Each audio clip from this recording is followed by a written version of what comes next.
Hello, Dog Nation. I am Brandon Adams, and this is DawgNation Daily, the daily podcast for Georgia Bulldogs fans, presented by Engineered Solutions of Georgia, right in the midst of one of the great sports times of the year. Basketball national championship last night. Masters comes up this weekend. Braves off to a nice start with their road trip to begin the season, coming home to end the week. We got so many great things going on in the world of sports, but obviously Georgia football and its own spring practice, getting ready for G-Day on April 15th, also a very big part of all of that as well. We're going to continue our conversation about that, looking at quarterback a little bit today, looking at running back a little bit today, and some very candid comments from Kirby Smart about transfers and how Georgia's kind of avoided some of the transfer hysteria that seems to dominate so much of the rest of college football. We also have two special guests on hand for today's show there as well. We'll tell you more about that coming up. It is a very busy show, and we are so happy to have you with us for it. It is DawgNation Daily, the daily podcast for Georgia Bulldogs fans, presented by Engineered Solutions of Georgia, and it begins right now. Today's episode of DawgNation Daily is brought to you by Engineered Solutions of Georgia. Dial 678-ESOG now for a solution to your foundation and waterproofing problems. Presented by DawgNation.com, this is DawgNation Daily, the daily podcast for Georgia Bulldogs fans. Here's your host, Brandon Adams. We are absolutely loaded on today's show. Before we're done, it's a Tuesday. That means the former Georgia quarterback, Jake Fromm, joins us for a Kroger Fresh Take. I've gotten to where Jake's appearance on our show, one of my favorite parts of the week. I know he'll have plenty of good things to say here today. We'll look forward to doing that coming up here in a little bit. Also, normally on Tuesdays, Connor Riley, a part of our DawgNation team, he joins us. Connor actually taking a little bit of vacation right now, so we have a special guest to pinch hit in place of him. How about Mike Johnson? Some of you remember years ago, Mike used to make regular appearances on our show. He and I did SEC Country Live together. Mike, the former Alabama All-American, former Atlanta Falcon, now a part of a brand new show each and every day here in the Atlanta area where I live. I'll tell you more about this here coming up. I think it's kind of a fun, cool thing. So we got a lot to do as a part of the show. But what do you say before we get into any of that? Let's talk quarterback here for a minute. Hot topic on yesterday's show. We'll make it a part of today's show here as well. I'm going to use some words from an ESPN analyst as I springboard into all of this. Greg McElroy, former Alabama quarterback, ESPN analyst, you see him doing games, things like that all the time, has his own podcast there as well, and he was making his prediction for the Georgia quarterback, who the eventual starter would be. Maybe not a surprise that he picked Carson Beck, but some of his reasoning as to why I think is pretty interesting. Some of this I think he's probably spot on with. Some of this maybe not quite so spot on with it all. But nonetheless, here is Greg McElroy from ESPN on his podcast making the case for Carson Beck being the starting quarterback for Georgia here this year, and big things expected from McElroy for Beck if it does play out that way. Here is Greg McElroy. I think Carson Beck's a real NFL prospect. If you already look at some of the additions that Kirby Smart has made in the portal, he's already kind of showing his hand that it's probably going to be Carson Beck as the starting quarterback. And you take it one step further. All the top 50 quarterback recruits from 2017 to 2020. Carson Beck is the only quarterback that didn't start at any point in his first 3 years that didn't transfer. He's the only one. Why do you think that is? Because either something was promised to him or he knew the light at the end of the tunnel would result in him becoming the starting quarterback for a national championship contender and likely heading into the season, the national championship preseason favorite. So I think Carson Beck has waited his turn and as a fourth-year junior is primed and positioned to become the guy. So I think that's interesting from Greg McElroy. There are a couple of things there that I think are almost self-evidently true, and then there's one big thing that I think he probably gets wrong. First of all, there is certainly nothing wrong with predicting Carson Beck to win the Georgia starting quarterback job. I do believe he's in real competition right now. It sounds like on the basis of some of what we're hearing that Brock Vandagriff is actually demonstrating himself to be a pretty capable player in his own right. So for now, that seems like it's a real competition. But assuming that Beck eventually wins that competition and eventually becomes the Georgia starting quarterback, I'm guessing more people than not probably agree with Greg McElroy on that. In fact, they may even say it more emphatically even than that, that Beck will eventually be the guy, even if he is being pushed by Brock Vandagriff right now. The other thing that McElroy says there that I also kind of agree with too is that if Beck does emerge as the Georgia starter, he will step into that offense this season with a chance to have a very successful season, put up a big stat line, keep Georgia in the same sort of level of national championship contention it's been the last 2 years as the back-to-back winner, and possibly even propel himself to a very bright NFL future too. That if Beck emerges as the guy, I think you ought to have high expectations that Beck steps in, plays well enough to kind of lead Georgia back in the national championship conversation, and well enough that he's a big part of the NFL draft conversation after that. Those expectations, in other words, aren't too high for Carson Beck. But the part that McElroy says that I probably think is worth kind of pushing back on a little bit is the whole notion of why it is that Beck hasn't transferred. I think it's interesting that McElroy points out that if you look at the time frame in which Beck came to Georgia and look at other quarterbacks of a similar stature around college football, they've essentially all transferred. They've either had their moment in the sun or they've gone somewhere else. That obviously when you kind of bring in that sort of 5-star or 4-star level quarterback, the expectation is that if you don't use them right away, they're going to be bolting out the door and going somewhere else. That obviously hasn't happened for Beck at Georgia. McElroy makes the assumption of, well, maybe Kirby Smart made some sort of promise to Greg McElroy. And for those of you who are big Georgia fans who follow this program closely, does that sound like something that Kirby Smart would do? Hey, if you'll just stay here, I promise you'll be the starting quarterback. I'm not quite so sure that Kirby Smart is in the position of promising anybody anything, nor does he have to. Kirby has won back-to-back national championships. He is not in need of anyone to save this program with it on top of the college football world the way that it is. The only promise I'm assuming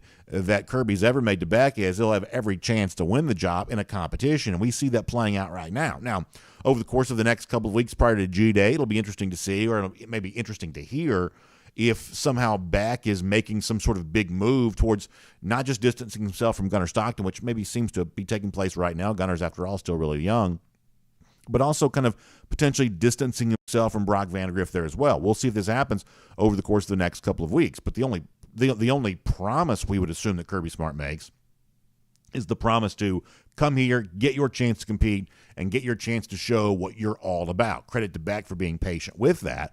But you're sort of led to believe that, these are the kinds of players that Kirby Smart recruits, that ultimately the quarterback competition that's playing out at Georgia right now is actually a reflection of how everything sort of operates at UGA, where seemingly the overwhelming majority of players who come into the program, quarterbacks included, kind of know what they're signing up for, that it's going to be hard here, that you're going to be asked to do a lot here. You're going to be asked to compete with a player who's at least as good as you are, and nothing's going to come easy. And if you want to go somewhere easy, then you need to go 8-5, some other program, as opposed to what you do here, which is have a chance to go 15-0 and win another national championship. With all that in mind, I think Kirby Smart, within the last few days, actually had some very interesting, candid remarks about the idea of transfers, whether it be quarterbacks who choose to stick around and stay when so many other quarterbacks choose not to do that, or other places where, you just see the transfer portal becoming the dominant topic with that program. Players leaving, players coming in. And in a place like Georgia, the turnstiles just don't spin quite as fast. That Georgia has done a very good job of holding on to the players that it has in the program. Guys like Carson Beck, but players at other positions as well. And this is where sometimes I think you get some really interesting stuff from Kirby Smart, because Smart was on the podcast with Coach K, the former Duke coach. Didn't even know Coach K had a podcast. Apparently he does. And it's always interesting to hear Kirby talking with another coach, even with a coach from another sport, because I think you get a little bit more relaxed version of Kirby and all of that. Kirby is a coach's coach, so he likes being around other coaches. And candidly with Coach K, Kirby Smart, and I'll put a link to the full YouTube video when I post the show later on today at the world-famous DawgNation.com. But candidly with Coach K, Kirby Smart was talking about his desire to bring in the kind of players who won't be looking to transfer, and the overall kind of tangible measurement that Smart kind of holds himself to in light of all of this. So with Greg McElroy saying, hey, isn't it interesting that Carson Beck hasn't transferred, how about Kirby with Coach K kind of explaining why there are so many Georgia players who are willing to stick it out? This is Kirby with Coach K. I'm really big on getting the core of your team from high school, developing them the right way. And it really boils down, Coach K, to who you bring in your organization. Because if they come in looking to leave, or they come in expecting to only play as a freshman and have it easy, then we probably recruited the wrong guy. They're not going to keep them there. I really think keeping your players at least 70% retention rate is going to allow us to be different if we can keep 70% of the guys we sign. So I think that's a very interesting statement from Kirby Smart, that our goal, he says, of the guys we bring in from high school, which he says will be the predominant source of talent on our roster, our goal is to find a way to keep 70% of them around. And if we've got a lot of guys who are kind of expecting to play right away or looking to transfer at the first sign of trouble, Kirby says in that clip you just heard, that means we recruited the wrong guy. So to go back to Greg McElroy's point about Carson Beck, how come he hasn't transferred? How come he stayed patient? How come he waited out when when almost every other quarterback of his talent level, measured by the star rankings and things like that, when they were all bolting, when they're all transferring, going here and going there and looking for, immediate automatic playing time somewhere else, how come Carson Beck was different? What Kirby Smart tells Coach K in the clip you just heard is the reason why Beck is different is because everybody on this roster is different. They are selected for their willingness to compete. They are selected for their willingness to stick it out, fight through adversity in order to become a better player on the other side. And by the way, to kind of keep this conversation going in the same sort of chat with Coach K, Kirby Smart talked more about that belief that avoiding the transfer portal, at least in terms of a major source of talent on your roster, that putting most of your eggs in the basket of recruiting high school talent, he actually says it actually makes it easier to recruit high school players when you've kind of made it known that you're not going to push the easy button and go in and bring in 7 or 8 transfers in any given year. Kirby kind of talked about how the other players on the roster kind of appreciate the honesty and the candor that the Georgia coaches can kind of give to them about the small number of transfers they're willing to consider. This is Kirby with Coach K one more time. What a tremendous statement to your players, that where you can look them in the eye and say, I'm not taking anybody. I got you. I got you. And I think it helps you in recruiting. The question now is, how many are you going to take? Will you take guys out of the portal at my position? And when elite high school talent asks you that, and you can say, well, we didn't take any, it allows them to say, well, I'm going to have a chance to come here and play and develop. They're not going to just pull people from over top of me. That's been important for them. At the beginning of that clip, I almost thought we were going to get a little Sonny and Cher from Coach K. I got you.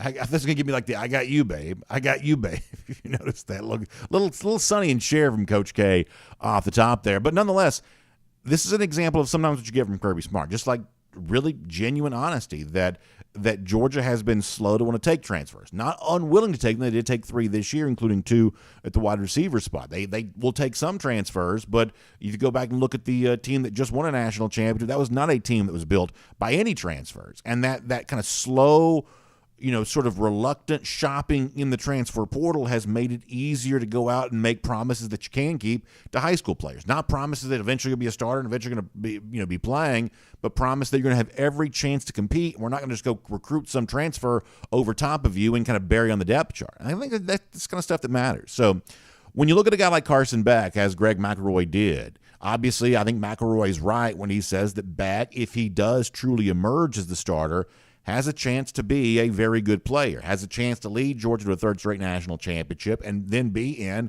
a very impressive NFL draft conversation after that.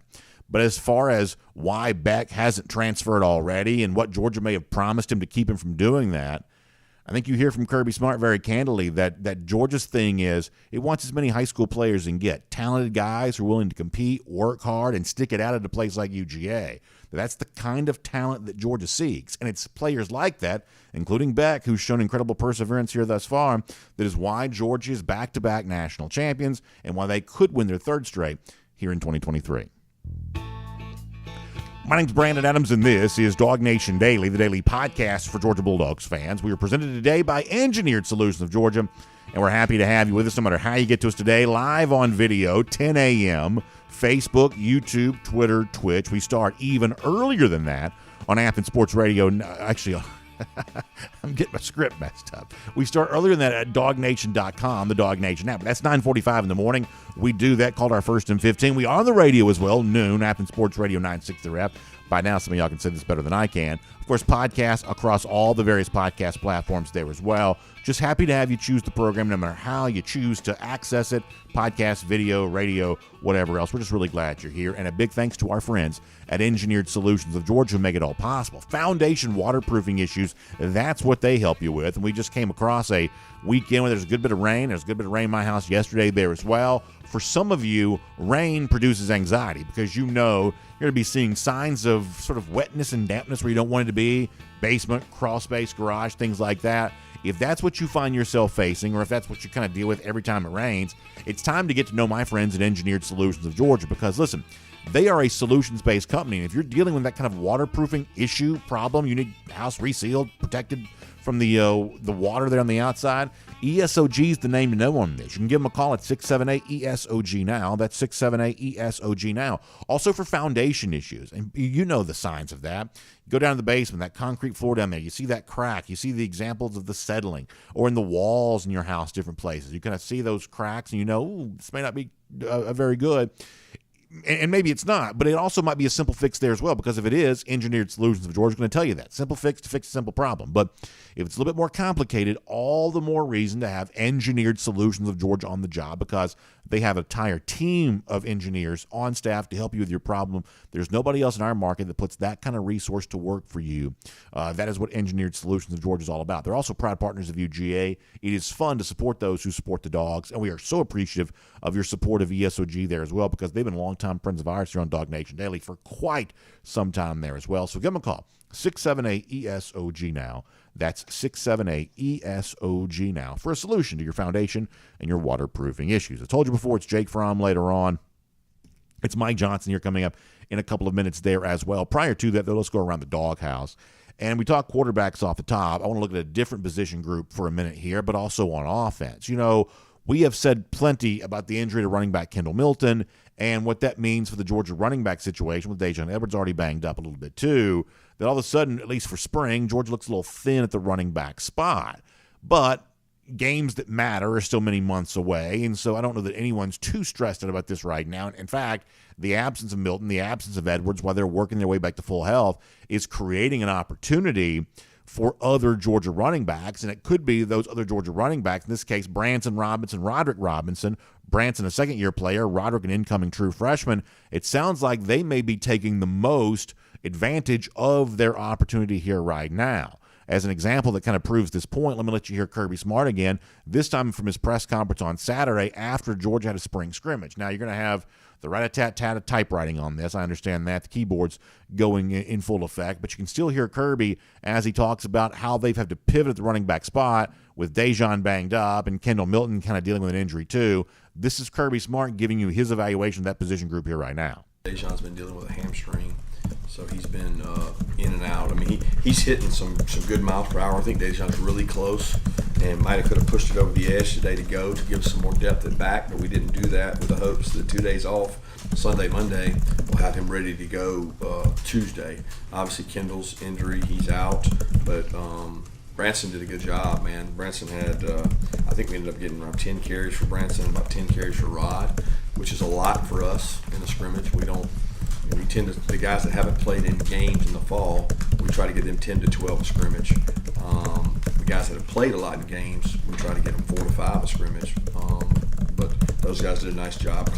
So Kirby Smart says Branson, he did a good job, man. He did a good job. That's the kind of casual compliments that Kirby Smart doesn't throw around lightly. If Smart's saying that coming off a Branson Robinson scrimmage, I'm left to conclude that must be really true. And what we saw at flashes last year of Branson having the look of maybe a future start running back for Georgia, maybe some of that is kind of coming into shape here as it relates to spring practice. The other running back, though, who's also kind of getting his opportunity for the first time is the other Robinson, the incoming freshman, Roderick Robinson. You heard Kirby Smart talking a little bit about him there.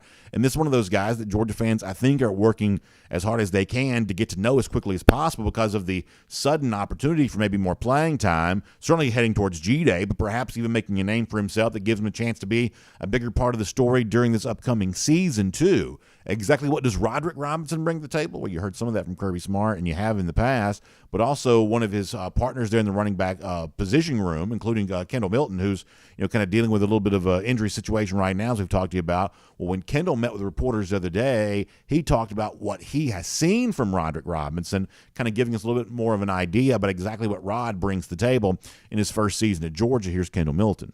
Roderick, he came in at like 240 pounds, something like that. And, walking through the facility, I always tell him, hey, bro, you're going to be a fullback, you keep eating. But, he's going to be a great player. Just seeing him, he has the ability, he can still run with his weight. He's a strong player. He's he can make those cuts. And, same thing like me when I came in as a running back, you just have to be able to, get comfortable learning the schemes and learning the pass pro and learning, the different blitzes and, just learning different stuff that, comes with being a running back in such a high talented offense. So I'm excited, especially him being, from California and everything. I'm excited to, see him come here and leave his mark. So I think that's interesting from Kendall Milton there, another California running back who obviously put up big numbers to end his high school career, and a guy who's in the midst of kind of transforming his body. We would say that's exactly what Kenny McIntosh did when he also arrived at Georgia there too, eventually becoming, I believe, a better pass-catching weapon in the UGA offense than almost anyone could have ever imagined. Maybe Roderick Robinson has a chance to travel a similar path here. Either way, both Branson Robinson and Roderick Robinson have made for themselves some fans among the sort of UGA fan base here in DawgNation over the course of the spring. Eager to see them on G-Day and excited about the chance that one of these younger running backs, or maybe both these younger running backs, can propel themselves into a conversation for some real playing time this fall, taking advantage of the opportunity that exists at running back because of injuries, trying to make the most of this moment. It sounds like Roderick Robinson and Branson Robinson are both in the midst of trying to do just that. That is Around the Doghouse here on DawgNation Daily here today. And before we bring on Mike Johnson here and talk more about the situation at Georgia and the rest of the SEC, let me also give you an exciting thing to be aware of for those of you who kind of live in this area, Braves fans, a part of a great new start to the season of the Atlanta Braves, and a great new uniform that's going to be on display for the Atlanta Braves this year. Have you seen the brand new City Connect Braves jersey? I love these. They've got the A, kind of the script A with the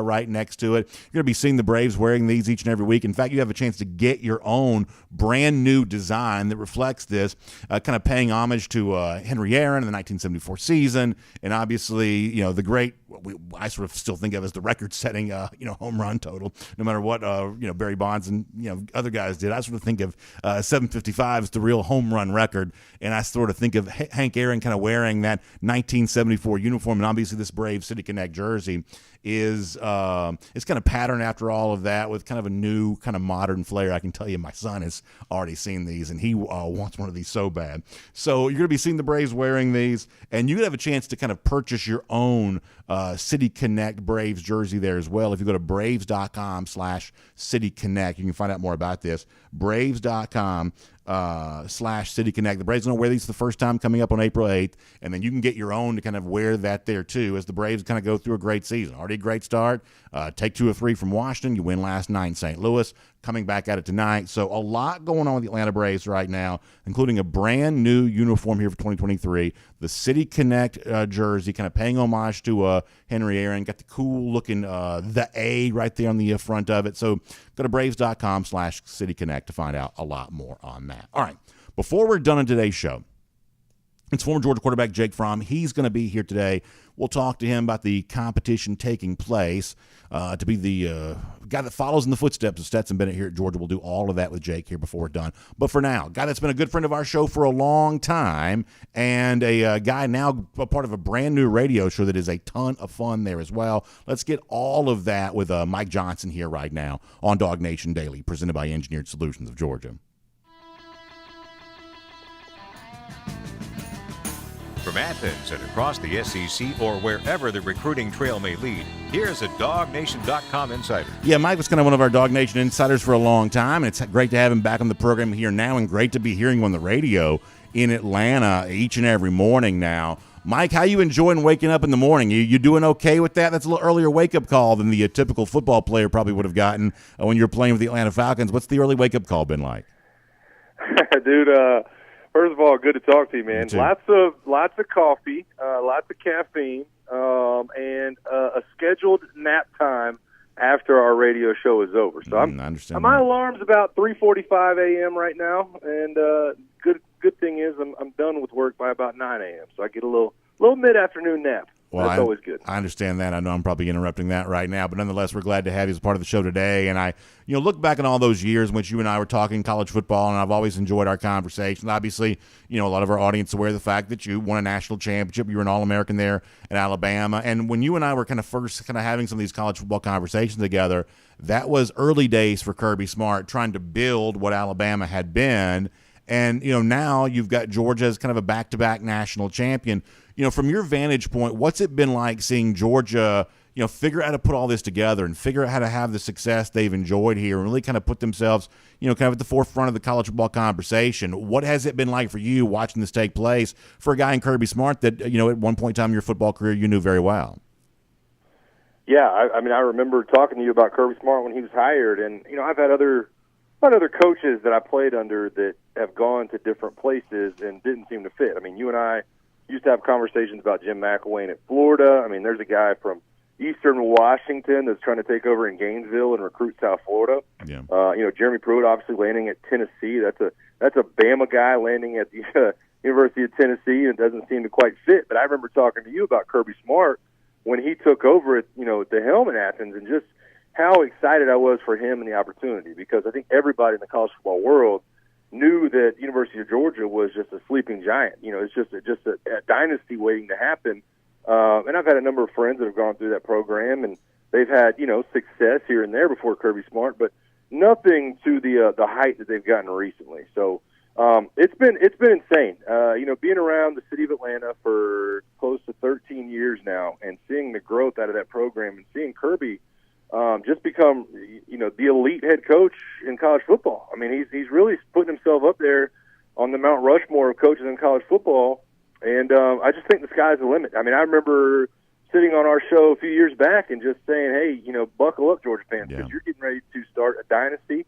And I don't think he's disappointed at all, man. Just an incredible job that he's done recruiting and developing those players down in Athens. It's been fun to watch. You were already in the NFL when Alabama won back-to-back titles in 2011 and 2012. How much time did you get a chance to spend around that program in 2013 when they were kind of in the same spot that Georgia is now, going for that third straight national championship? And, how difficult do you think it is for a team to kind of maintain its edge after it's had, that much success? Do you have very many memories of going back and visiting Tuscaloosa in 2013 when, they were on top of the college football world and really at that time kind of expected to come back and win it again? How much time around Tuscaloosa did you get during that period? I got a pretty good bit, and I remember I talked to more of the coaches at that point. Scott Cochran, who's obviously with the Georgia program now, and some of the other coaches I talked to more. Listen, trying to find that fire, that ability to reach down and kind of hit that extra gear with the program after so much success. It's tough. And look, I'll tell you, we won a national championship my senior year, just one at Alabama, and I always make the comment that I'm glad that I graduated, because I can't imagine having to reach back down and do that again. And I think, 2010 Alabama was a huge disappointment in a lot of people's eyes, because I think a lot of the players felt that way. They lost to South Carolina, they lost to LSU, they lost to Cam Newton and Auburn. And they're able to kind of use that 2010 season to propel them to 2011 and 2012. I cannot imagine the hunger that it takes to try to do that back-to-back, much less 3 times in a row. But after you've shown the ability to do it twice in a row, I don't have any reason why the leadership and really the coaching staff down there won't be able to do it again. I just think the talent level between Georgia and many of these other programs can kind of cover the fact that maybe there's a little bit of a lull. I don't know that there will be, but look, it's hard. Mentally, it's hard. It's such a grind to be in a program like Kirby Smart's program and know that you have to come to work and give 12 out of 10 energy day in and day out. I mean, year round, by the way, all the way from January to January. And so I think that's mentally tough. It's a huge mental hurdle. But I know that Kirby Smart seems to be in the right headspace to kind of put his head back down in the grindstone and go back to work. And I think that's what separates him from other coaches. I want to ask about some of these other SEC teams in a minute, but let me just kind of follow up one thing on that, which is the one thing I've told our audience is if you go back and look at Alabama in 2013, when they were in a position of trying to go for a third straight national championship, they ultimately were undone by a team that almost no one could have predicted at the beginning of the season. Auburn had, Gus Malzahn as a first-year coach. This is basically a guy that a couple of years prior to that had been coaching in high school. You had Nick Marshall at quarterback. That's essentially a converted defensive back. And yet you have this sort of miracle run for Auburn that year, kick six game, of course. But even beyond that, Auburn was a very unexpected team in 2013. And ultimately, they're the ones that won the SEC and almost won the national championship. And so, Mike, what I've told our audience is, hey, right now on paper, remember, Georgia is kind of the overwhelming favorite. Again, they're about, 2.5 to 1 or so to win the national championship right now, based on some of the odds that are out there. But you have to be on guard for any kind of surprise to take place, because college football is a sport that historically is not very easy to predict. And just when you think you know exactly what's going to happen, this sport has a way of surprising you, doesn't it? Oh, absolutely. And I remember that game with Nick Marshall and company. And Lord, you want to talk about going way back? I think we played Gus Malzahn his first year getting out of high school when he was the offensive coordinator at Arkansas with Mitch Mustang. Right. Back in, I think it was 07 or 06. So yeah, I think one of the things, and where Alabama back in 2013 and Georgia is similar now, is really when you look at both these programs and both these coaching styles, they're so well coached and they're so regimented and they're so rule driven about what they're doing on the football field. And obviously that leads to a ton of success whenever you know your rules and you know your assignment, you know what mistakes you cannot make. But sometimes when you go against a program like a Nick Marshall and Gus Malzahn at Auburn back then, a team that can freestyle a little bit more and kind of has more playmakers that kind of go outside the box and do things differently, that's kind of what you get every now and then. And I think what Georgia is figuring out and what they've been so good at, keeping from happening is when when other teams from around the SEC go out and make hires based on what Georgia's doing. They're going, hey, how can we beat Georgia? Yeah. Let's go hire this guy. Let's run this offense. Let's bring in this coordinator, because that is the kind of guy that can go beat a Georgia football team. So, I think that's what you're seeing right now. When you're so good and so rule driven and so well coached, sometimes the teams that will give you the most fits are the ones that think outside the box and do things a little bit differently. So I'm sure that Kirby Smart, obviously, very well aware of that with the rings he has on the shelf. And he'll be, trying to coach up against that in the future. All right, before we hear more about the radio show, I want to go through a couple of the other SEC teams here really quick and get your thoughts on this. The situation in Alabama right now, I'm having a hard time figuring this out. I'm not being funny or anything like that. Obviously, this is a team that expects to compete for the national championship this year, and yet, Mike, the thing that has kind of driven Alabama the last few years has been great quarterback play. Going on now a good number of years, Alabama's had a real top-flight quarterback.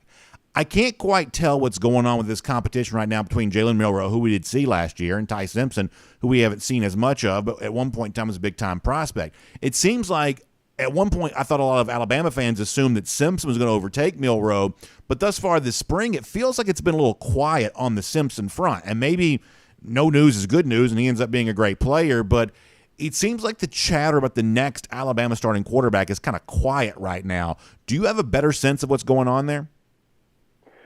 Yeah, I wish I did, to be honest with you.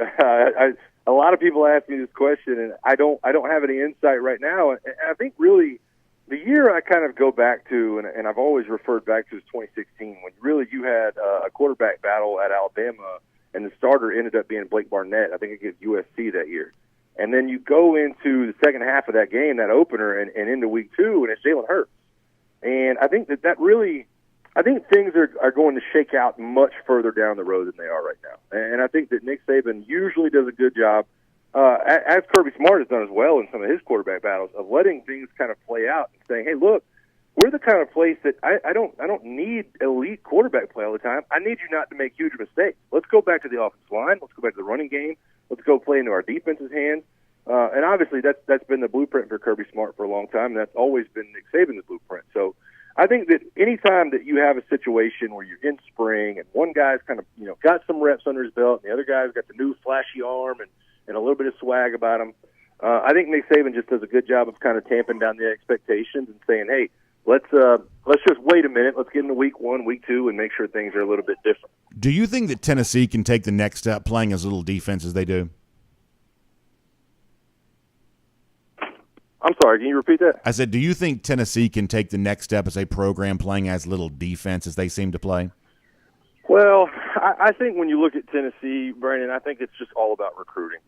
And they play very little defense because they have not been able to get the caliber of stars that Georgia and Alabama and some of these other teams have defensively. They don't have the size and the speed that you need in the front seven to really make a run. And I think that showed big time when they played some of the bigger schools last year. So can Heupel recruit at Tennessee? That's what's going to answer that question for me. Obviously, offensively, he can draw X's and O's up with the best of them. But can he get those guys in the front seven that are just difference makers? I think there's a lot of questions still to be answered. All right, we'll let you go here. Remind folks, though, every morning, 92.9 The Game. Excited to have you back on the radio talking sports again. What made you want to kind of get back involved? What is it about this show that's fun for you? And obviously, also, how can folks kind of tune in and hear it each and every day? Yeah, listen, we're not only a sports show, but we're a lifestyle show. Myself, Bo Morgan, Tiffany Blackman. We're on from 6 a.m. to 9 a.m. in Atlanta every day on 92.9. And look, man, I love sports. I love talking to all the sports. You know that. And it was just the perfect opportunity at the perfect time to try to get back into it. And we're really enjoying it, man. We try to have a lot of fun. We hope the listeners are having a lot of fun. And we appreciate anybody that's tuning in. Well, listen, I'm happy to have you back on the radio again. I love hearing you, and I love talking SEC football with you there as well, too. Hopefully we'll get a chance to do it again very soon, Mike. Thanks so much for your time. All right, thanks. Good, man. Good to catch up with you. You too, Mike. Let's take a look around the rest of the league. This is SEC Through. Yeah, so I'll kind of reiterate here for a moment that a lot of you kind of remember this. Some of you don't. We obviously have, getting new listeners all the time.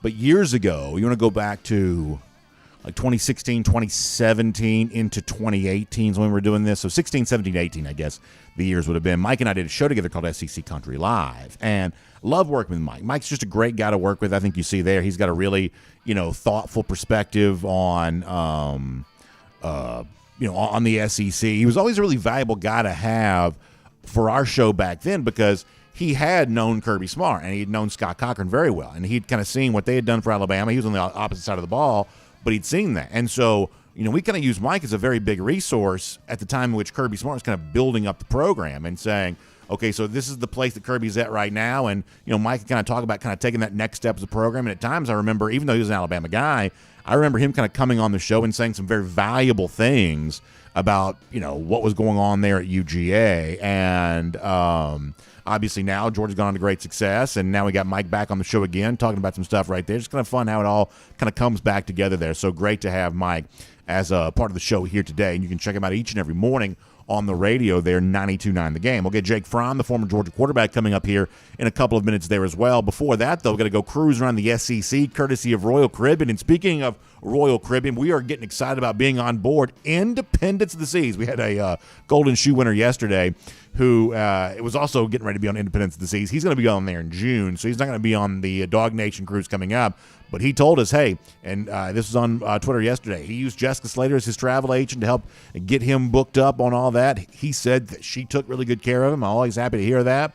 And she can take really good care of you, too. She's a travel agent specially selected for us by Royal Caribbean to book your Royal Caribbean cruise vacation. I think it's really interesting that Royal Caribbean really believes that a great Royal Caribbean cruise vacation is made even better when you use a great travel agent. I think the reason why is because there's so many variables to consider when you take a Royal Caribbean cruise vacation. It's what port do you want to go out of? Do you want to go out of Port Canaveral? That's kind of the closest to where I am right now. But you can also go to Fort Lauderdale or Miami or whatever might be convenient to you depending on where you might be. Do you want a short sailing, 3-night over the course of a weekend, or a 4-night sailing, or one of the big 7-night sailings on one of those Oasis-class ships? And which ports do you want to visit? All the kind of questions that you kind of want to get answered. A great travel agent can help you get those answers. Jessica's done a great job getting us ready for the DawgNation cruise. And we are so excited about how great all of that's going to be. So if you want to have your own Royal Caribbean cruise vacation to get excited about, you can give Jessica a call, 770-718-9147. That's 770-718-9147. She can even tell you more about Icon of the Seas, the brand new ship debuting January of 2024, setting a new standard for a cruise vacation. Boy, a lot of great stuff going on with the Royal Caribbean. We love telling you those stories each and every day here as we're cruising around the SEC. Now, speaking of that, let's kind of dive into all of this right now and go cruise around the SEC here just a bit. We talked a moment ago with Mike Johnson about Auburn, kind of the surprise team in 2013. I don't think expectations are nearly high for that to happen again here in 2023. But it is, once again, a first-year coach at Auburn, and Hugh Freeze is making a little bit of headlines for his opinion about something that I think would actually be a welcome change for college football, but I don't believe this is likely going to happen. So what Hugh Freeze is talking about is his desire to see SEC teams play another opponent for their spring games. I'll read you a couple of quotes here from Freeze on this. He says that everybody would get out of it exactly what they want. And if everybody's doing that, let Alabama play Troy, we'll play UAB, or vice versa, meaning play one of those in-state, like Group of 5 or FCS level schools. He says, I don't care, play Alabama State. He says, people will come see that. You're decreasing your injury probabilities by 50%. So what he's saying is if you got your team playing itself in a spring game, that means every time, one of these things collide, you've got Auburn player versus Auburn player. If you're playing somebody else, you're only 50% less, likely to get injured because you've got, while your offense on the field, your defense is resting, which I think is kind of an interesting idea. Freeze also says, I just think that would be great for the sport. I think it'd be awesome. NFL gets to scrimmage against each other, which is true. They have preseason games, but you also have the organized practices where, one team will go visit another and they'll practice together from time to time. So this isn't foreign to the NFL. He says, I think it'd be a great. His high schools get to scrimmage against each other. That's also true there as well. He says, for the life of me, I don't understand why we haven't gotten to that point where we can pull that off. Well, I'm guessing a lot of this probably comes down to money because during the season, an FCS team is visiting Auburn and they're taking home about $1.5 million check for doing so. My guess is that SEC schools would not be nearly as willing to pay for that when it comes to a spring game. That they're just not going to be getting the same kind of crowd. You're certainly not getting the same kind of television interest.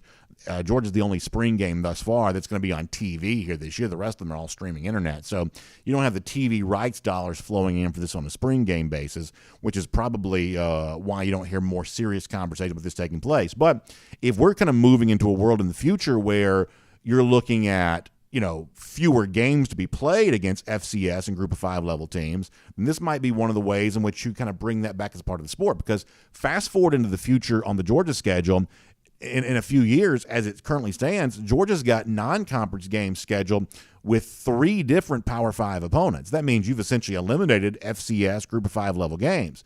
And for the FCS and kind of the low-level Group of 5 teams, this is how they fund their program for the entire year. So if those games really are going away, and I think in the future, the appetite to see, in the fall, SEC-level program like Georgia playing McNeese State or something like that, I think the appetite for that just about gone. So if those programs are going to survive, they're going to have to generate some revenue somehow, and this may be about as good a way to do it as any. I still think it's a little bit of a pipe dream. My guess is this is a long way from ever happening if it ever does.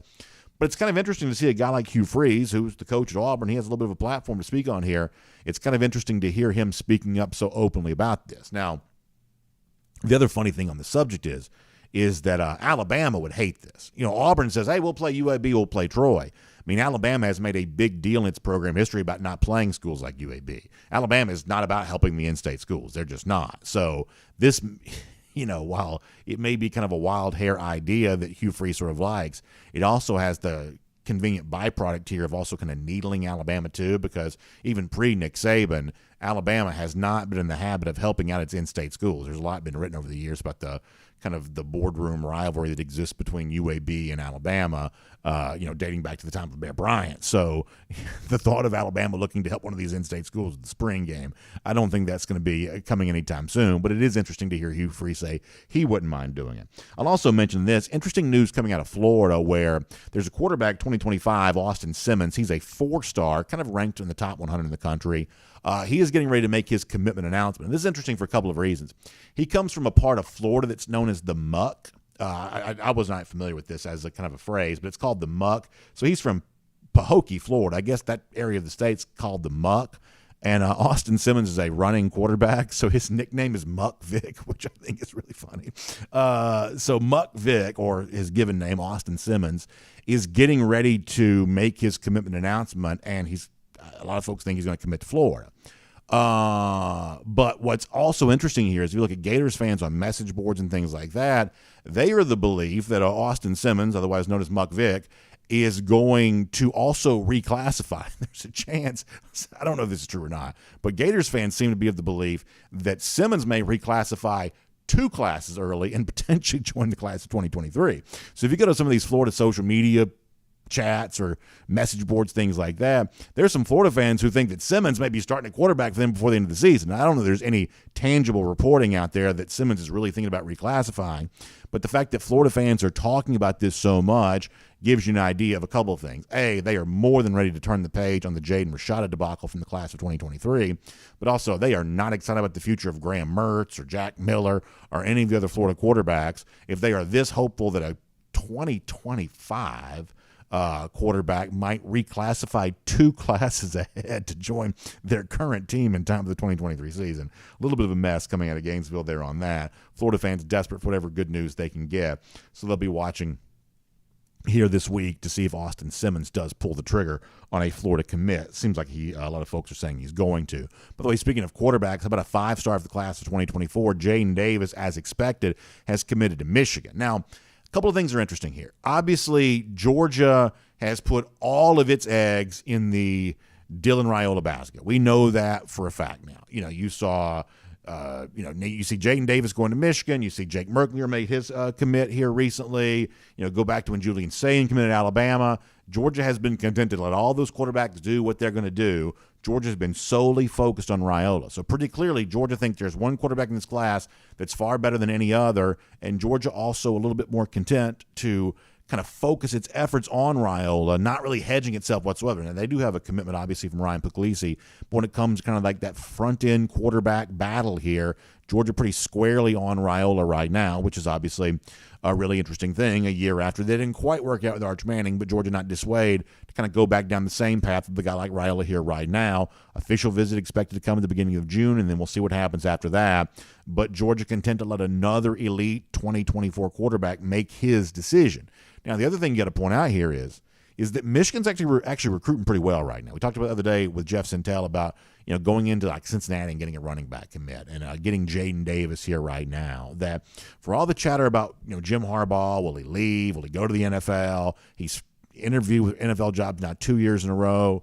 Michigan kind of 2 consecutive years in the college football playoff is suddenly kind of recruiting like that a bit. Jaden Davis, the kind of quarterback you can build a class around here.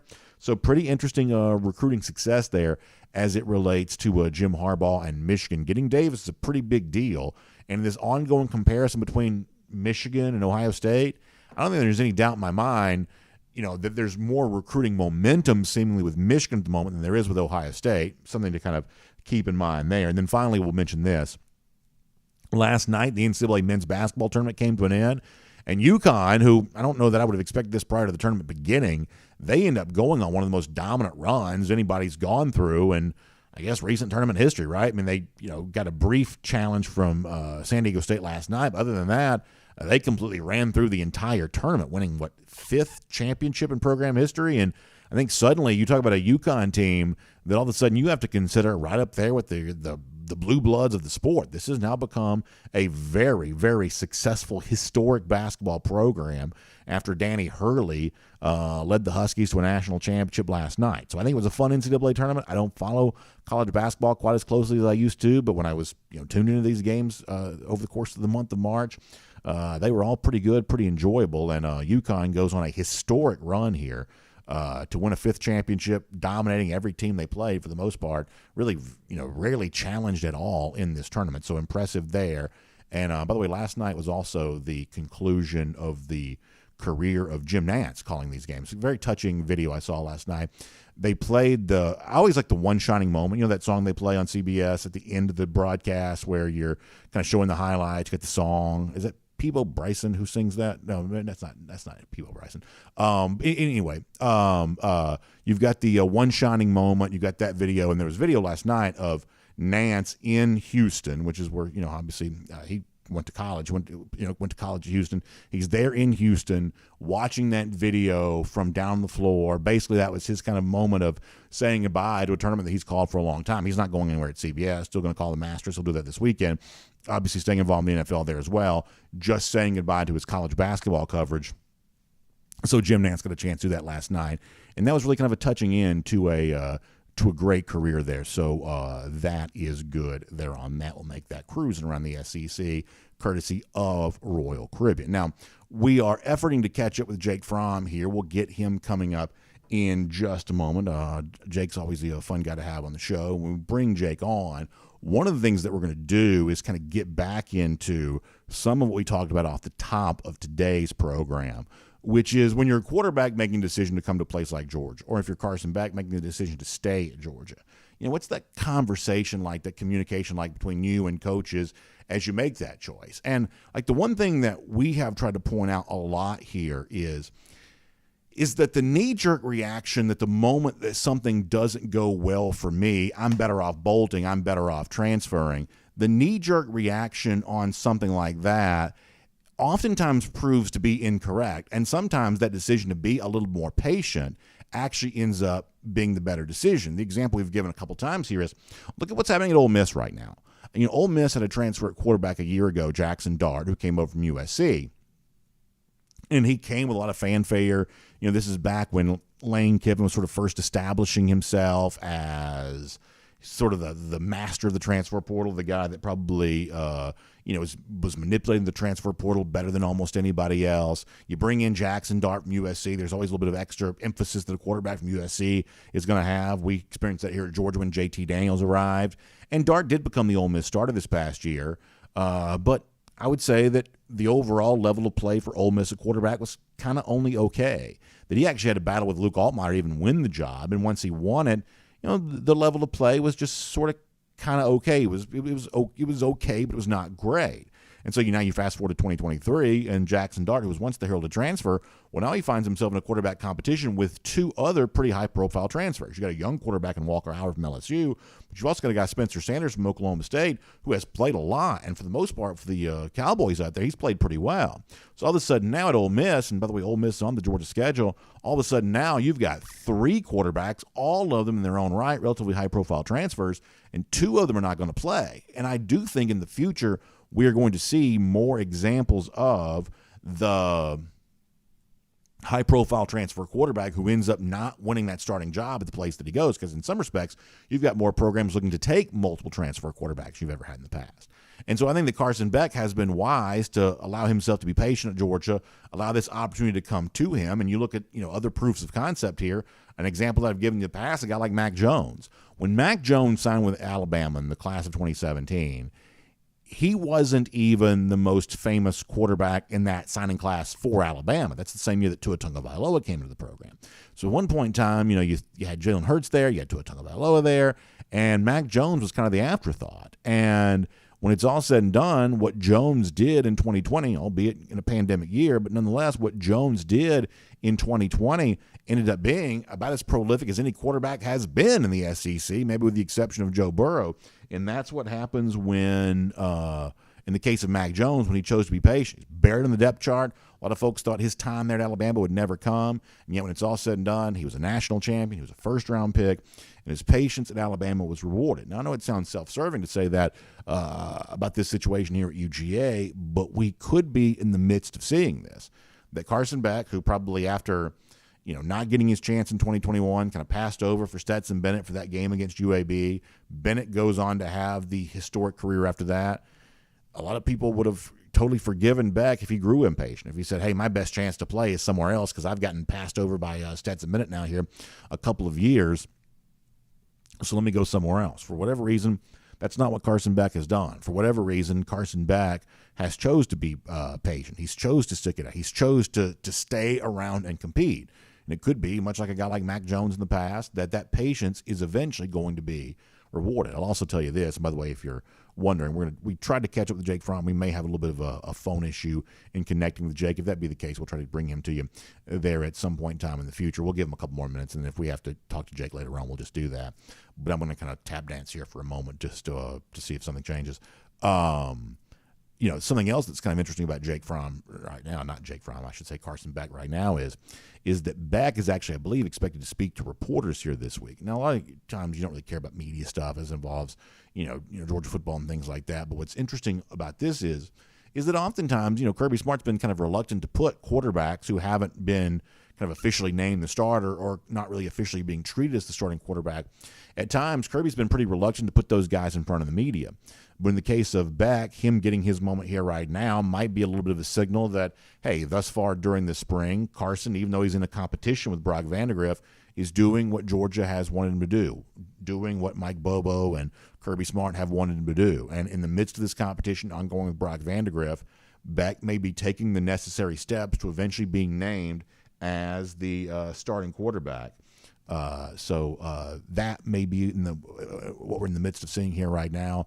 As we told you on yesterday's show, the fun part about this is when it comes to demeanor and decision-making and your overall command control of the offense, things that Kirby Smart says he wants to see from his quarterbacks, we'll get a chance to see that with our own eyes on G-Day. We'll get a chance to see what all of that is all about. So we may miss Jake here today, so let me just do this. Let me remind you that our Kroger Fresh Take with Jake Fromm each and every day, each and every week, is brought to you by our friends at Kroger. Now listen, getting ready for Easter coming up. Obviously, that's this upcoming Sunday, and for a lot of you, that means a great family meal that you want to be planned for and ready to go for. So as you're getting ready to do all of that, Kroger's got some easy Easter bundles for you from Home Chef. You can mix and match meals, including ham, quiche, turkey, plus all the great sides you want there as well, all starting at just $40. So it's a great way for you to get a great meal for this upcoming Easter. An easy Easter bundle from our friends at Kroger. All you got to do is go talk to one of those associates right there in your local Kroger, and they'll tell you all about that, how you can get ready for a great meal this upcoming Easter, this upcoming Sunday right there from Kroger. So we'll hope to catch up with Jake Fromm here again very soon. But for now, let's go ahead and wrap up today's show. All right, so golden shoe time to give out. We talked about the Atlanta Braves a little earlier, debuting their City Connect jerseys here very soon. Speaking of jerseys, also some great news from the Atlanta Braves here this week there as well, and that'll be the subject of our golden shoe. Not every dog fan's a Braves fan, but enough of you are. This is worth mentioning here. The Atlanta Braves announcing yesterday they are going to retire the number 25, made famous by Andrew Jones, who played 10 Gold Glove seasons for Atlanta, All-Star. I think, came very close to winning an MVP one year there as well. A guy that I think should get more Baseball Hall of Fame consideration than he's gotten, but certainly getting the local love that he is now due, getting that number 25 retired. Long stretch of very distinguished numbers retired by the Atlanta Braves. Add Andrew Jones to the list. I think that's great news. We'll give the Braves a golden shoe for that. How about the lousy, stinking Gators begging for 2025 quarterbacks and everything else? Not a very distinguished time to be a Florida fan, but nonetheless, 207 days from right now, Georgia will be back in Jacksonville, beating up on them again. That is our Gator Hater Countdown. We'll see you tomorrow on DawgNation Daily, presented by Engineered Solutions of Georgia. And on video, time now for the R.S. Andrews Cool Down. R.S. Andrews, one you turn to for your air conditioning, heating, plumbing, and electric needs. They are the ones that will show up for you, do the work that's promised, the price is promised. You can trust them on all of that today. So sounds like Jake must have been previously engaged here, so we'll try to catch up with him sometime soon. And of course, appreciate Kaylee Manziel doing great work sitting in the producer's chair for us all week here today there as well. We're going to take some comments. We're not going to go crazy long on the comment front here today. We're just kind of got a bunch of stuff going on, but we'll certainly take some of those here right now. I will start on YouTube, and then we'll kind of go from there. All right, over here on the YouTube side of things, let's see what folks are saying. Thomas Tyson checking in. Jack Marino checking in there as well. UGA boy for life, Brunetti, touting Gunnar Stockton. Listen, I don't think there's any doubt that I think that Gunnar Stockton has a very bright future. Georgia, I think it's also important to keep in mind that he is the youngest of these quarterbacks. So maybe the overall level of expectation for him right now, a little less than some of the others, just on the simple basis of his age. Let's see what else. Foster, Thomas, some of those guys talking about some picks that Carson may have thrown. So I'm going to be really careful to make too big of a deal about much of this. And I'll tell you why. As I told you yesterday, the real main thing that I want to see from quarterbacks, try to make the positive evaluation as opposed to the negative evaluation. Hey, what kind of big plays are you capable of making? What kind of big plays do you make? As opposed to what kind of mistakes do you avoid? Trying to tiptoe through life avoiding mistakes is not really a very good strategy for life. I'm not really quite so sure that's a great strategy for playing quarterback either. So I told you yesterday, I think the avoidance of interceptions sometimes is overrated. I think what you really want from a quarterback is that moxie, that willingness to make plays. So I'm not going to make a huge deal about the fact that reportedly Beck threw some interceptions during the scrimmage on Saturday. And the other thing is, I try not to make too big of a deal about something I didn't see with my own eyes. So if we're told, not that I distrust any of the sources that are whispering about this, whispering about that, I don't have any reason to distrust those sources or the people reporting those sources. I don't have any reason to distrust that, but I'm just going to choose not to make a huge deal about something I didn't see firsthand. On G-Day, we'll get a chance to see it, and we'll see, what Kirby Smart says in terms of what we see with our own eyes on G-Day how reflective that was of the overall spring performance. But I'm going to make a much bigger deal about something I'm able to see as opposed to something I just don't get a chance to see. Nature Gator checking back in. We hadn't seen Nature Gator in here in a while. He says Austin Simmons, that's Muck Vick, is soon going to be 17 years old. He will have enough academic credits as a high school sophomore to graduate in June. He can choose to become a member of the Florida 23 class if he chooses. Yeah, it sounds like that option might be available to him.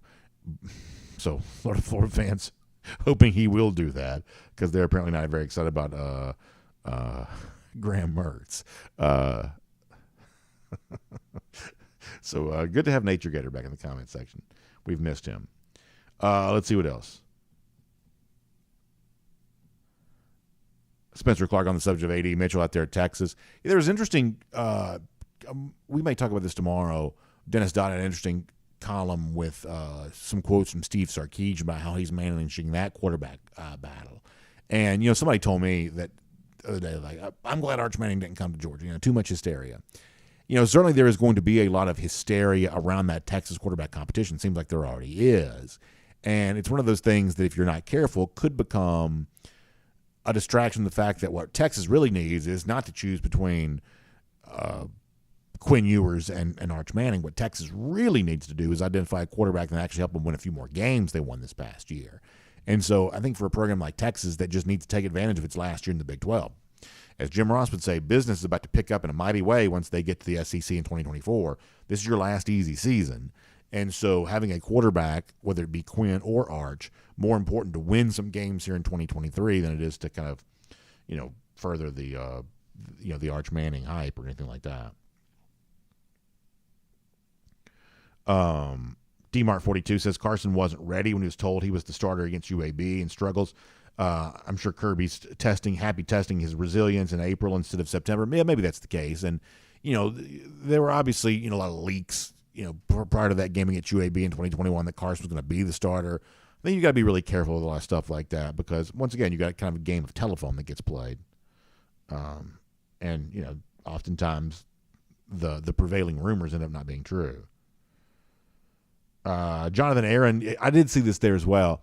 The quarterback who was at Clemson prior to Trevor Lawrence, he was the starting quarterback for the 2017 season. What was his name? But I did see, we have who's our one Clemson guy that's always in the comment section? Maybe he'll tell us. I did see where he tried out for the NFL for the WWE, I should say. I did see that.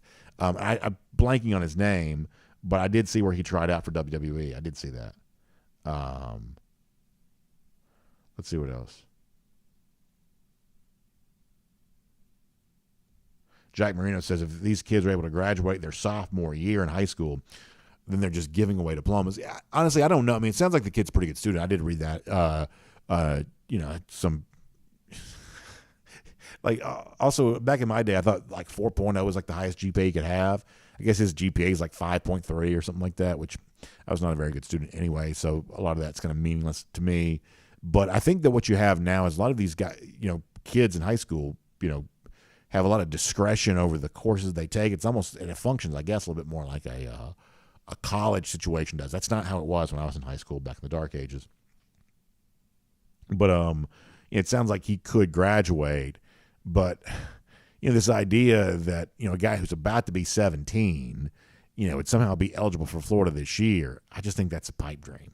The idea that would be a good thing for the player, a good thing for, most of the time when a program takes a reclassified player, they are taking him because that's their best chance of getting him. That, hey, he may be a little young, but we have a chance to get this player right now if he reclassifies, so that's why they do it. So, Florida fans, if, he were to commit and then reclassify, I don't think you want to be the kind of program that would view that as a player who could play for you this year. I don't think you'd want to be that. All right, let me go to Facebook for a minute here.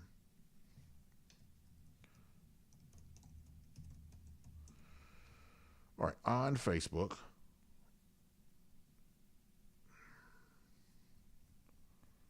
Let's see what's going on here. On the Facebook side here for a moment. Rick Alicorn, or I should say Alarcon, excuse me, Rick. I always pronounce your name wrong, and I don't mean to. Is Micah Morris in the mix for some playing time along the offensive line? That is one of those guys I do feel like we need to hear a little bit more about. He says, dude was a beast there for Camden. I thought he'd be in the mix this season. Any word? Yeah, to me, I think it's a little bit quiet on the Morris front here at the moment. Not necessarily a bad thing, but I don't know that we have a very detailed update on Morris as of late. Good question. Let's see what else. Craig Wasick checking in to say, I was at the Braves game in D.C. this weekend, and it felt like a Georgia away game with all the Bulldog gear on. That's really cool. That's neat.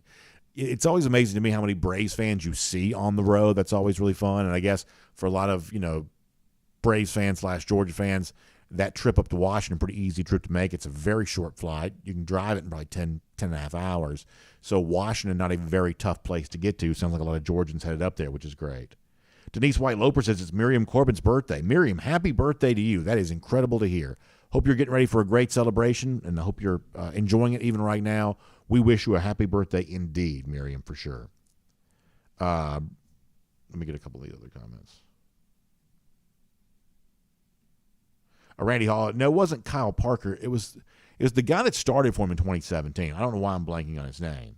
But the guy that started for them in 2017 was the one that tried out for WWE.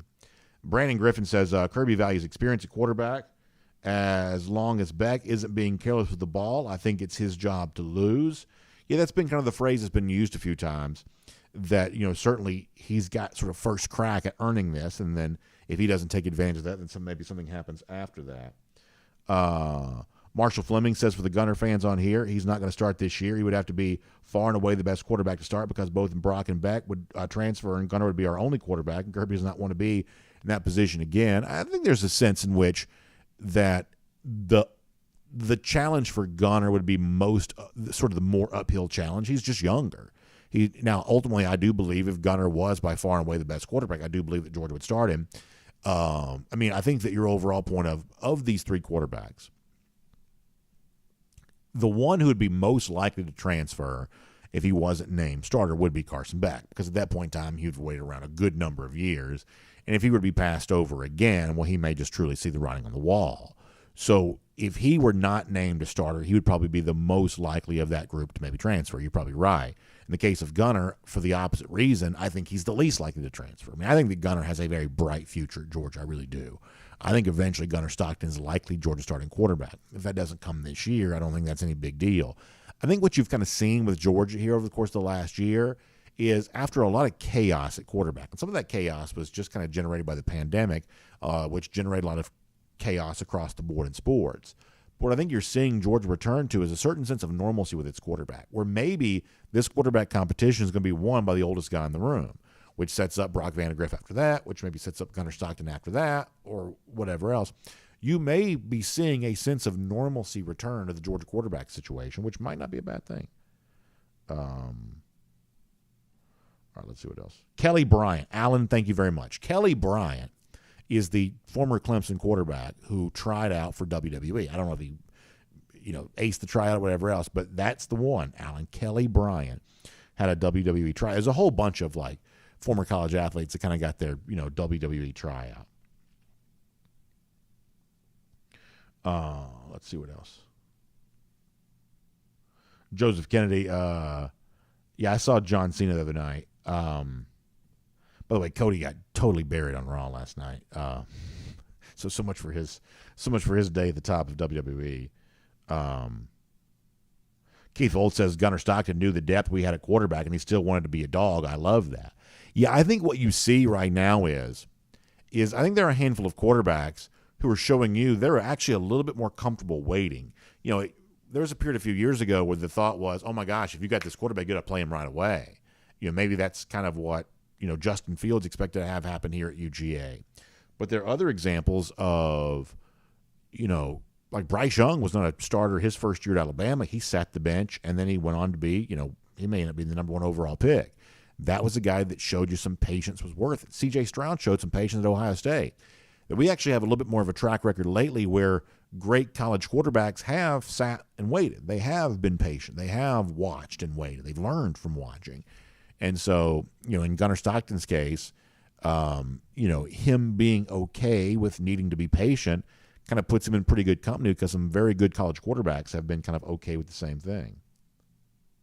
Barry Watkins says he was shocked last night. Yeah, I won't spoil the ending for those of you who maybe have it on your DVR, but not a very good night for Cody on Raw. Not a very good night at all. Randy Hall says he thought it was Kelly Flair. Yeah, that's kind of funny. There's a bunch of other college athletes that had their tryouts. I mean, that's supposed to be what this kind of NIL thing is, right? Like the WWE NIL deals they have are supposed to be like prospect hunting type things for future wrestlers. In most cases, a lot of those guys gals won't become wrestlers, but just kind of trying to keep the pipeline going. By the way, on a more serious note, I mentioned this earlier. Sad about the passing of Dave Hallinger, former Georgia strength coach, very good player at West Virginia, longtime member of that Florida State program, close friend of Mark Rick's. Unexpectedly, I believe, passed away. I think he was living in Texas, and I believe it was whatever it was sudden. I don't have any medical details beyond that. Maybe some of the news reporting that's out there tells you more about that. But this was I don't believe he'd been battling illness, so incredibly sad. And I may have some of the facts wrong on that. I want to be careful not to say the wrong thing, but just very, very sad for Van Hallinger, who was a big part of this Georgia program for sure. DT says the WWE merger with UFC is tragic for UFC fans. I think for the most part, the two, entities will be kept separate. I don't think there's going to be a whole lot of bleed over between the two. Keith Dogg says there's a perfect work that comes from being patient. Trust me, I know firsthand in the making. Keith, I think that's really well said. And I do think that, I think that there's always going to be a special level of success reserved for people who are willing to go against the grain. When the entire world is transferring at a moment's notice and moving around, and in some cases hoping for multiple transfers, when that's common, the best way to succeed is to sort of stand out in an uncommon way. And sometimes that does mean sticking around and waiting your turn, learning, taking advantage. Because ultimately, one good year at a place like Georgia can be extremely valuable. I mean, you can be a part of a championship season. You could certainly get the kind of attention that would allow you to be a very high NFL draft pick. It just could be that 1 year playing in a place like Georgia could be far more valuable than multiple years playing somewhere else where you're kind of, you're just not able to succeed at that same level. And we may find that to be true with Carson Beck.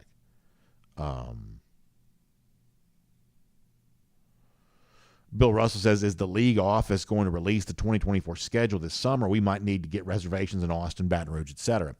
So I think we may hear the official word on the schedule format probably will next month. I would say, mid to late May, whenever those spring meetings take place in Destin. That is, I believe, when the SEC will make its official announcement about the scheduling format it's going to choose. And then I don't know how long after that we get the actual schedule itself, because what's going to be interesting to see is how much of the 2024 schedule that's already in place the SEC chooses to keep in place. For instance, 2024, I believe, is the designated year for Georgia to travel to Texas A&M for the first time. A&M's been in the league since 2012. Georgia still hasn't played at College Station. That's supposed to happen in 2024, but next season. But there's a chance the league just completely, reconfigures the schedule, and maybe that date to A&M doesn't happen yet. Now, based on what we expect the new format to be, it'll at least happen at some point in time in the next 4 years. But I think it'd be kind of funny if they just sort of punted it off, way into the future. So to answer your question, I believe I know when they're going to confirm the format. I believe that'll be next month.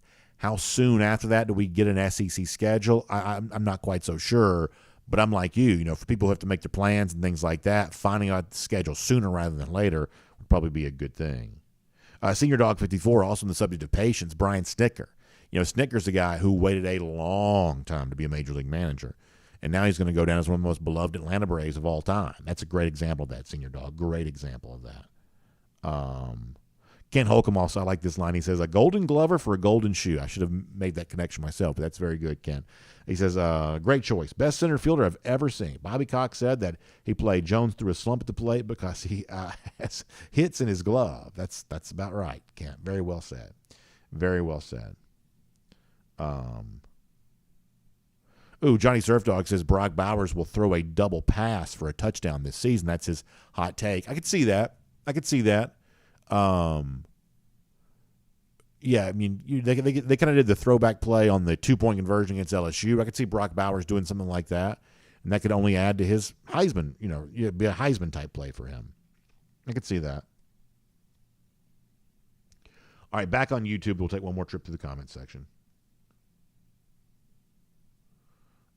Woody Tripp 100 on the subject of Ryan Puglisi. Yeah, Georgia already does have one quarterback committed, but I believe they're going to try to,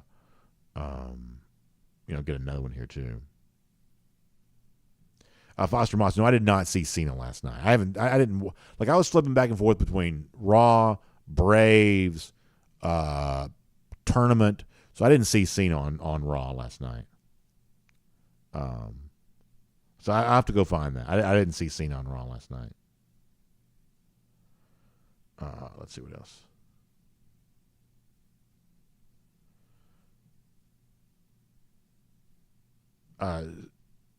So Nature Gator says that Simmons is not a running quarterback. Well, he just committed to Florida. Then how come they call him Muck Vick if he's not a runner? I thought that's why they called him Muck Vick.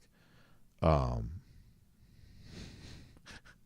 think Florida fans are probably more interested in Mr. Simmons than I am. Let's see what else.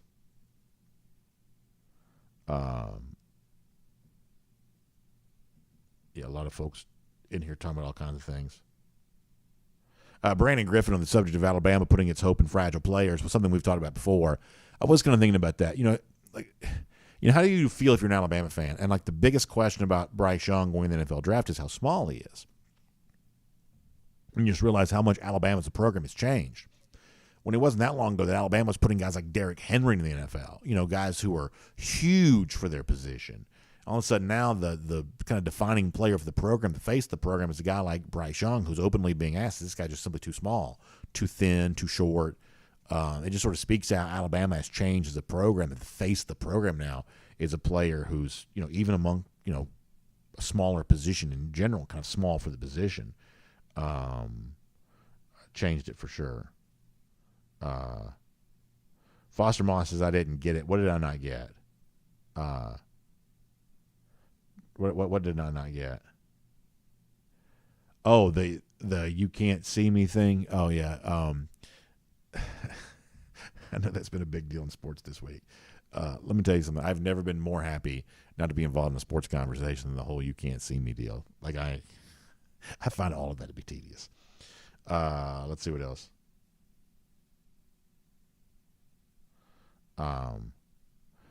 G. Grace Bama Boy says, why would you read a comment from Brandon Ella? Who did I read? I can't tell what y'all are doing.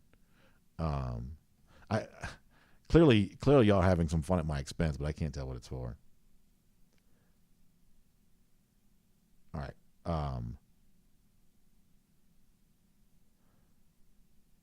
Jonathan Aaron says, why is the NFL team giving Richard so much love? We all saw what he could do in college. He says, if it's potential that they like, I say potentially be yeah. I've sort of said that myself, is that I'm not going to draft a quarterback like Anthony Richardson on potential at the front end of the first round. I'm just not going to do that. It's just too risky for me, for sure. Too risky for sure. All right, final comments when we get ready to go for today. On Facebook, very quick. A lot of folks kind of weighing in over here. Denise White Loper reminding us that Tua Tagovailoa is also small as well, and if that be the case, durability issues have been a little bit of an issue for Tua there as well. So yeah, there you go there on that. A couple other comments there as well. Barry Watkins says the Panthers are crazy to pass on Stroud and Young for AR-15. Totally agree on that. Listen, there's obviously a chance that Richardson does have great talent, that he could be good, but I just think that the safer bet's a guy like Stroud, who I at least see as an NFL level starter, and I think that if there's a superstar player, from this quarterback crop, I think it's likely to be Bryce Young. I just do. I think Bryce Young's a little bit more battle tested than the other guys are. I'll take Bryce Young over Caleb Williams. I've sort of said that there as well. For sure.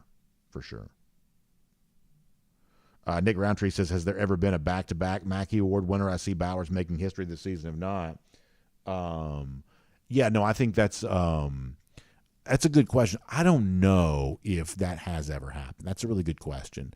But obviously, in the case of Bowers, he probably should have won in 2021. So, he'd have a chance. If there was any justice in this world, he'd have a chance of getting that third one there as well.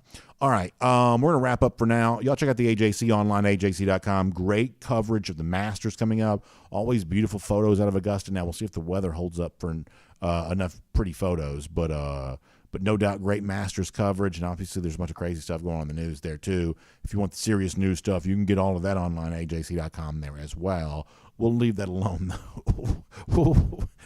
We will stay in balance here on our regular topic, but if you want the news stuff, you can get that online, ajc.com. And if you want your air conditioning tuned up and ready to go for a hot spring and summer, go to rsandrews.com on that. Find them online, rsandrews.com. For your air conditioning, heating, plumbing, and electric needs, they'll show up on time. They'll do the work that's promised, the price is promised. You can trust them on all of that. We'll see you back here tomorrow. DawgNation Daily, presented by Engineered Solutions of Georgia. Our RS Andrews cool down after that. Talk to you then, everybody.